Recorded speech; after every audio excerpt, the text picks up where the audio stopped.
சொல்கிறார். சரி, இப்போ இங்கே வந்துடுவோம். சரி, அப்போ நமக்கு 2 காரியம் தெரியுது. ஒன்று, யூதருடைய கலாச்சாரத்தின்படியான சம்பவத்தை பார்த்தோம். 2வது, தேவ சித்தமில்லாமல் ஒரு காரியத்தை செய்யக்கூடாது. மற்றது என்னது?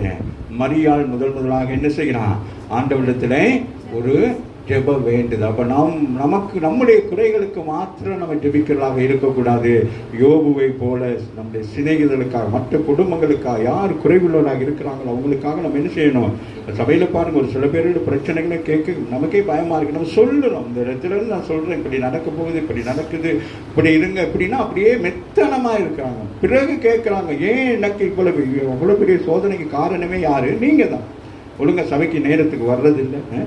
கடந்த நாட்கள் ஒரு திருநெல்வேலி போய்ட்டு ஒரு சகோதரன் சொல்லுகிறார், அந்த சகோதரனுடைய ஆசீர்வாதத்தை பார்க்குற பொழுது நான் யோசித்தேன். அவர் சொல்லுகிறார், அவன் அந்த நேரத்துக்கு, சபைக்கு அந்த நேரத்துக்கு நீங்கள் போனாலே போதும், உங்களுக்கு அது ஒரு பெரிய ஒரு ஆசீர்வாதம் உண்டாகும் அப்படின்னு சொல்லி. ஜெபிக்கிறோம், வேதம் வாசிக்கிறோம், அதெல்லாம் 2வது பட்சம். முதலாவது நீங்கள் என்ன செய்ய வேண்டும்? தேவராஜ்யத்தை தேடணும். அப்போ எப்படி தேடணும் சொன்னால் என்னது? அந்த நேரம். அந்த நேரத்துக்கு நீங்கள் போகிற நேரம், அப்போ ஆண்டவர் என்ன செய்யறாரு? உங்களை கனப்படுத்துங்க. நீங்கள் கர்த்தரை கனப்படுத்துறீங்க. அவர் சொல்கிறப்ப 8:30 மணிக்கு ஆராதனைங்கிற நேரம் நீங்கள் என்ன செய்யணும்? 8:15 இங்கே வந்து எல்லாம் சகோதரிகள் எல்லாம் ஒருமனப்பட்டு கொஞ்சம் நேரம் ஆவியில் நிரம்பி என்ன செய்ய வேண்டும்?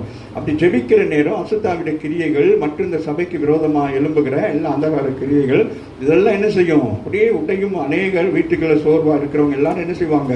இழுத்து படிச்சுக்கிட்டு வருவாங்க. ஆமாவே. அப்போ அந்த நிலைமைக்கு தான் வரணுமே தவிர, இன்றைக்கு சங்கீதத்தை வாசித்தது போல அதே நிலைமையில இல்லாதபடி நாங்கள் என்ன செய்யணும்? அடுத்தடுத்த கட்டங்களுக்குள்ளாக நாங்கள் போக வேண்டும். சரி, அப்போ நாங்கள் 2வது நாங்கள் பார்க்கிறோம், இங்கே இயேசு என்ன செய்யவில்லை? சுயமா எதுவும் செய்யவில்லை. சொல்லுங்க.